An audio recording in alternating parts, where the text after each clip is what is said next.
জয় মা কালী, জয় বাবা শনিদেব, জয় বাবা ভোলেনাথ।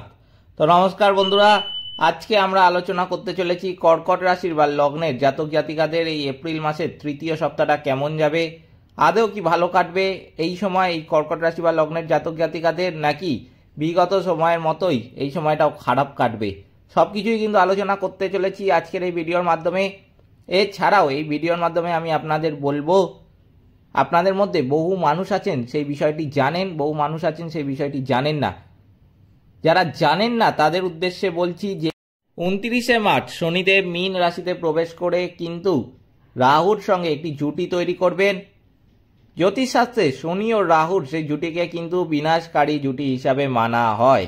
এই বিনাশকারী শব্দটা শুনেই আপনারা বুঝতে পারছেন যে এটা খুব একটা ভালো জিনিস যে নয়। এই বিনাশকারী জুটির প্রভাব কিন্তু প্রতিটি মানুষের উপর এই এপ্রিল মাসে এসে পড়তে দেখা যাবে। এপ্রিল মাসে কিন্তু অত্যন্ত সতর্ক থাকতে হবে কর্কট রাশি বা লগ্নের জাতক জাতিকাদের। এই বিনাশকারী জুটির প্রভাব পড়তে দেখা যাবে কিন্তু রাশিচক্রে যে 12টি রাশি আছে প্রত্যেকটি রাশির মানুষদের উপর। তবে ঘাবড়ানোর কোনো কিছু নেই। আমি বিনাশকারী জুটির প্রভাবের হাত থেকে বাঁচার জন্য আমি আপনাদের জন্য কিছু টোটকা বলে দেব। সেই টোটকাগুলো আপনারা মানলে আমি বলবো বিনাশকারী জুটি কিন্তু আপনাদের স্পর্শ করতে পারবে না। এই বিনাশকারী জুটির প্রভাবের হাত থেকে বাঁচার টোটকাগুলো মানার উপযুক্ত সময় কিন্তু হলো এপ্রিল মাস। এছাড়াও যদি ভিডিওটা আপনারা মার্চ মাসের মধ্যবর্তী সময় কিংবা মার্চ মাসের শেষের দিকেও দেখতে পান, তাহলে আমি বলবো অবশ্যই কিন্তু মার্চ মাসের মধ্যবর্তী বা শেষের দিকের সময় যখন থেকেই আপনারা দেখুন না কেন, এই বিনাশকারী জুটির প্রভাবের হাত থেকে বাঁচার যে টোটকাগুলো বলবো সেগুলো কিন্তু মানতে শুরু করে দেবেন। যত দ্রুত কিন্তু মানতে পারবেন তত দ্রুত কিন্তু ভালো ফলটা পাবেন এবং এই বিনাশকারী জুটির প্রভাব কিন্তু আপনাদের স্পর্শ করতে পারবে না। এই বিনাশকারী জুটির প্রভাব আমি আগেই বললাম যে রাশিচক্রে যে 12টি রাশি আছে প্রতিটি রাশির মানুষদের উপর এসে পড়বে। তাই জন্য এই বিনাশকারী জুটির প্রভাবের হাত থেকে বাঁচার যে টোটকাগুলো আমি আপনাদের এই ভিডিওর মাধ্যমে বলবো, সেইগুলো যে শুধুমাত্র কর্কট রাশি বা লগ্নের জাতক জাতিকারাই মানতে পারে তার কিন্তু কোনো ব্যাপার নেই। যে কোনো রাশির মানুষ কিন্তু এই বিনাশকারী জুটির প্রভাবের হাত থেকে বাঁচার টোটকাগুলো মানতে পারে। তাই জন্য আমি আপনাদের বলবো যে আমার এই বিনাশকারী জুটির প্রভাবের হাত থেকে বাঁচার যে টোটকাগুলো আমি আপনাদের বলতে চলেছি সেগুলো অবশ্যই আপনার বন্ধু বান্ধব, আপনার আত্মীয় পরিজন, আপনার খুব কাছের ব্যক্তি, এছাড়াও আমি বলবো যে আপনার আশেপাশে সেই সমস্ত মানুষ যাদের আপনি দুঃখ সহ্য করতে পারেন না, যাদের আপনি সবসময় মঙ্গল কামনা করেন, তাদের উদ্দেশ্যেও কিন্তু এই বিনাশকারী জুটির প্রভাবের হাত থেকে বাঁচার টোটকাগুলো শেয়ার করে দেবেন। হতে পারে সেই ব্যক্তি আলাদা কোনো রাশি, তবুও কিন্তু আমি বলবো যে অবশ্যই কিন্তু বলবেন এই টোটকাগুলো এবং তাদেরকেও কিন্তু মানতে বলবেন। এছাড়াও এই ভিডিওর মাধ্যমে কিন্তু আমি কর্কট রাশি বা লগ্নের জাতক জাতিকাদের উদ্দেশ্যে কিছু টোটকা বলে দেব, যেই সমস্ত কর্কট রাশি বা লগ্নের জাতক জাতিকাদের জীবনে সমস্যার পরিমাণ অত্যন্ত বেশি, সমস্যা তাদেরকে ছেড়ে যেতে চায় না, প্রতিনিয়তই যাদের সমস্যার সম্মুখীন হতে হয়। এছাড়াও কোনো কাজ তাদের করতে ইচ্ছা করে না, কোনো কাজ করলে তাদের সফলতার হারটাও কিন্তু অত্যন্ত কম, অসফলতার হারই কিন্তু বেশি থাকে সেই সমস্ত মানুষদের। সেই সমস্ত জাতক জাতিকাদের উদ্দেশ্যে কিন্তু আমি কিছু টোটকা বলবো। সেই টোটকাগুলো যদি তারা মানেন, আমি কিন্তু বলবো 1 মাস পর সেই সমস্ত কর্কট রাশি বা লগ্নের জাতক জাতিকাদের জীবন কিন্তু সম্পূর্ণরূপে বদলে যাবে এবং জীবনের শুভ ফলগুলো তারা কিন্তু দ্রুত লক্ষ্য করতে পারবেন। কি কি সেই টোটকা আমি সবই বলছি আজকের এই ভিডিওর মাধ্যমে। তাই জন্য আপনাদের কাছে প্রথমে যে অনুরোধটা করব যে অবশ্যই ভিডিওটিতে একটি লাইক, শেয়ার এবং চ্যানেলটিকে সাবস্ক্রাইব করে আমাদের পাশে দাঁড়াবেন এবং কমেন্ট বক্সে অবশ্যই জানাবেন জয় মা কালী। মা দক্ষিণা কালী কিন্তু আপনাদের সমস্ত বিপদ ও দুঃখের হাত থেকে রক্ষা করবেন। তো চলুন ভিডিওটিতে ফেরা যাক। এই বিনাশকারী জুটির কিন্তু আরও একটি নাম রয়েছে। এই বিনাশকারী জুটিকে কিন্তু একসঙ্গে পিশাচ যোগও বলা হয়। এই পিশাচ যোগ নামটা শুনেও আপনারা বুঝতে পারছেন যে এটা খুব একটা ভালো জিনিস যে নয়। এই পিশাচ যোগের প্রভাব প্রতিটি রাশির উপর কিন্তু এই সময় এসে পড়তে দেখা যাবে। বিশেষ করে এই এপ্রিল মাসটার কথা বলছি আমি কিন্তু। তবে এই পিশাচ যোগের প্রভাবে এপ্রিল মাসে কিছু রাশির কিন্তু খুব উন্নতি লাভও করতে চলেছে, আবার কিছু কিছু রাশিকে কিন্তু অত্যন্ত বেশি সতর্ক থাকতে হবে। এবার আপনাদের মনে যে প্রশ্নটা উঠছে যে তাহলে কর্কট রাশি বা লগ্নের জাতক জাতিকাদের এপ্রিল মাসের তৃতীয় সপ্তাহটা কেমন কাটবে, তার উত্তরে কিন্তু আমি বলবো যে কর্কট রাশি বা লগ্নের জাতক জাতিকাদের জন্য এই এপ্রিল মাসের তৃতীয় সপ্তাহটা অত্যন্ত বেশি শুভ নয়। হ্যাঁ, আপনারা ঠিকই শুনছেন, এই সময়টা কিন্তু শুভ নয় আপনাদের জন্য। এই সময় কিন্তু যেটা দেখা যাচ্ছে যে এই শনি ও রাহুর যে জুটি সেটা কিন্তু সপ্তম ঘরে থাকবে। এর ফলে এই সময় কিন্তু কর্কট রাশি বা লগ্নের জাতক জাতিকাদের অত্যন্ত বেশি সতর্ক থাকতে হবে বিভিন্ন দিক থেকে। শরীর স্বাস্থ্য কিন্তু এই সময় খুব একটা ভালো যাবে না। শরীর স্বাস্থ্যের উপর কিন্তু বিশেষ নজর রাখতে হবে এই সময় কর্কট রাশি বা লগ্নের জাতক জাতিকাদের। যতটা আপনি এক্সপেক্ট করছিলেন ততটা আপনি এই সময় কিন্তু পাবেন না। আপনি যতটা পরিশ্রম করছেন ততটা পরিশ্রমের ফলও কিন্তু এই সময় পাবেন না। তবে পরিশ্রম করা আপনি বন্ধ করবেন না, পরিশ্রমটা চালিয়ে যাবেন। ফল আজকে পাচ্ছেন না ঠিকই, কাল নিশ্চয়ই পাবেন। তাই জন্য এই কথাটা আমার মাথায় রেখে পরিশ্রমটা চালিয়ে যান।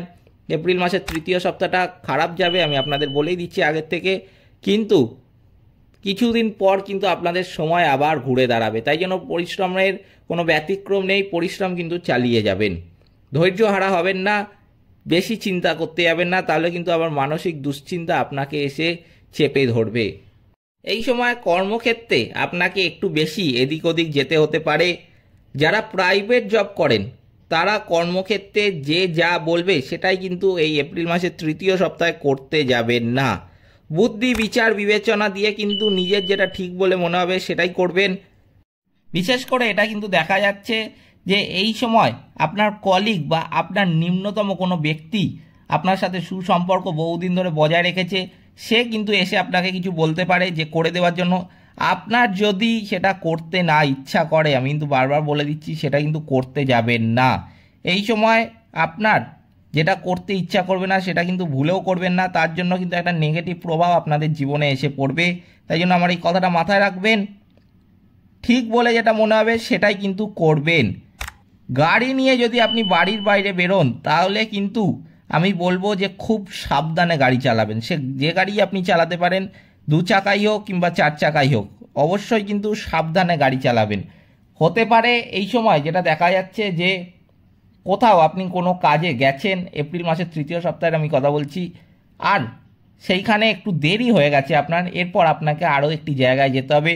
সেই জন্য আপনি সময়টা বাঁচানোর জন্য আপনি কি করলেন, দ্রুত গাড়িটা চালালেন, গাড়ির গতিবেগটা বাড়িয়ে দিলেন। সেটাই কিন্তু আপনার জীবনের সবচেয়ে বড় ভুল হবে। আমি কিন্তু বলবো ভুলেও এরকম সিদ্ধান্ত নিতে যাবেন না, গাড়ি আস্তে চালাবেন। 2 মিনিট দেরি হলেও কিন্তু আপনি সাবধানে সুস্থ মতো বাড়ি ফিরতে পারবেন, এটা কিন্তু মাথায় রাখবেন। এই সময় গাড়ির গতিবেগ কিন্তু অত্যন্ত বেশি করবেন না, কিংবা আমি বলবো যে আপনারা যদি খুব আস্তেই সবসময় গাড়ি চালান, আমি বলবো সেই স্পিডটাই কিন্তু রাখবেন। এই সময় যে কোনো কারণেই হোক, যে কোনো কারণেই আমি কিন্তু বলবো গাড়ির গতিবেগ কিন্তু বাড়াতে যাবেন না। 18ই মে পর্যন্ত কোথাও কোনো ইনভেস্টমেন্ট করতে যাবেন না। আপনার যতই কাছের ব্যক্তি হন না কেন, সে যদি আপনাকে লোভও দেয় যে এইখানে টাকা ইনভেস্ট করলে, সেটা কোনো ব্যক্তির কাছে কিংবা আমি বলবো কোনো সংস্থার কাছে বিশেষ করে লোভ দেখিয়ে বলতে পারে যে খুব বড় একটা সংস্থা, বহু টাকা রিটার্ন দেয় সবসময়, তুইও এখানে রাখ টাকা, অনেক টাকা রিটার্ন পাবি, আমি বলবো এটাই কিন্তু ফাঁদ একটা, এটাই কিন্তু পা দেবেন না আপনি এই সময়। সবচেয়ে বেশি কর্কট রাশি বা লগ্নের জাতক জাতিকারা কিন্তু ঠকে নিজেদের কাছের মানুষদের থেকে। তাই জন্য আমি বলবো যে যতই কাছের লোক হোক না কেন, এই সময় কিন্তু কেউ যতই বলুক আপনাকে যে অত্যন্ত বেশি আপনি রিটার্ন পাবেন, সেই জন্য আপনাকে ইনভেস্ট করতে বলবে, আমি বলবো যে এই সময় কিন্তু এই সমস্ত দিক থেকে যতটা পারবেন বিরত থাকবেন। আপনি হয়তো ভেবে রেখেছেন কোথাও ভালো সুযোগ সুবিধা এলে আপনি যেখানে ইনভেস্ট করতে যাবেন, সেই সুযোগ কিন্তু আপনার আসবে 18ই মের মধ্যেই, কিন্তু আমি বলবো সেই ফাঁদে কিন্তু পা দেবেন না। অত্যন্ত বেশি সতর্ক থাকবেন এই সমস্ত ব্যাপারে।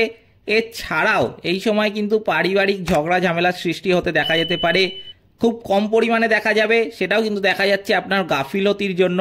তাই জন্য আমি বলবো যে এই সময় কোনো ঝগড়া ঝামেলা সৃষ্টি যদি হয় আপনাদের পারিবারিক ক্ষেত্রে, সেটার যদি মূল কারণ আমি বলবো যে আপনি হন, আপনার কাছে কেউ কিছু আবদার করেছে, আপনি সেটা দিচ্ছেন না বলে ঝগড়া ঝামেলা হচ্ছে, কিংবা আপনাকে কিছু কাজ এমন করে দিতে বলা হয়েছে যেটা আপনি করছেন না, জিদ ধরে বসে আছেন, সেই জন্য ঝগড়া বা ঝামেলার সৃষ্টি হচ্ছে। আমি কিন্তু বলবো যে আপনি কিন্তু সেই কাজ করে দেবেন, অন্য কোনোভাবে করবেন, কিংবা এমনভাবে কিছু করবেন যাতে কিন্তু ওই ঝামেলাটা বাড়তে না পারে।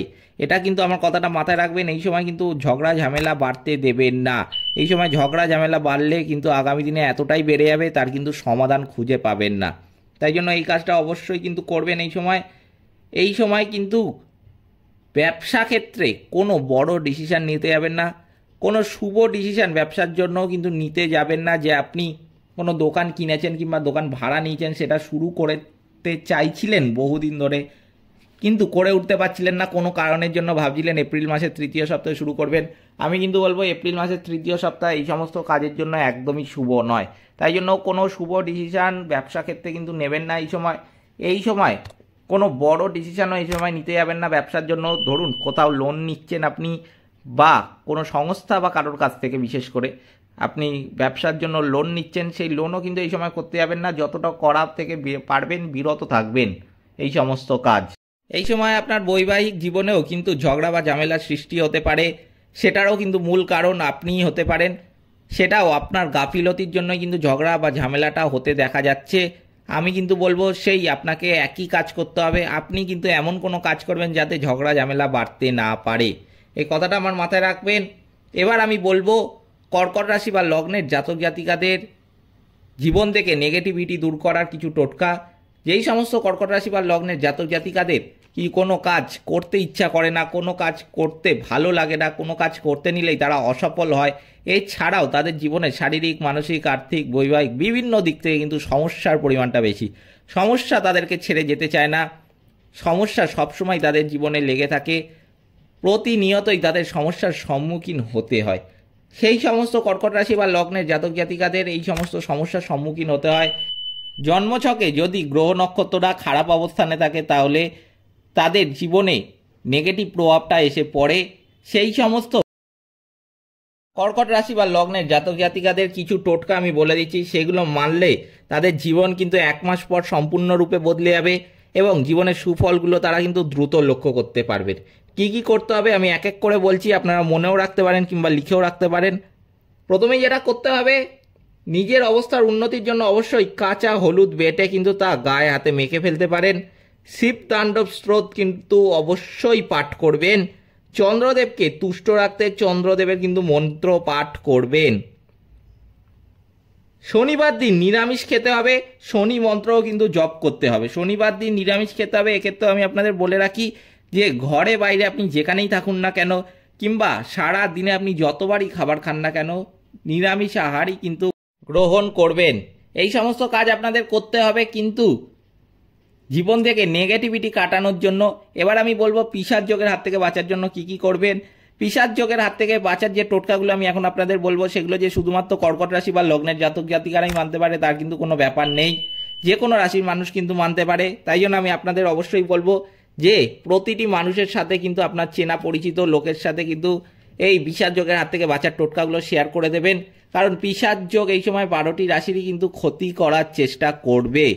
তাই জন্য হতে পারে আপনার আশেপাশে যেই ব্যক্তি রয়েছে, আপনি যাকে চেনেন সেই ব্যক্তি অন্য কোনো রাশি, তবুও কিন্তু সে এই পিশাচ যোগের হাত থেকে বাঁচার টোটকাগুলো মানতে পারে। কি কি করতে হবে পিশাচ যোগের হাত থেকে বাঁচার জন্য আমি এক এক করে বলছি। প্রথমে যেটা করতে হবে, অবশ্যই শনিদেব ও রাহুর যে বীজ মন্ত্র আছে সেটা কিন্তু অবশ্যই পাঠ করবেন।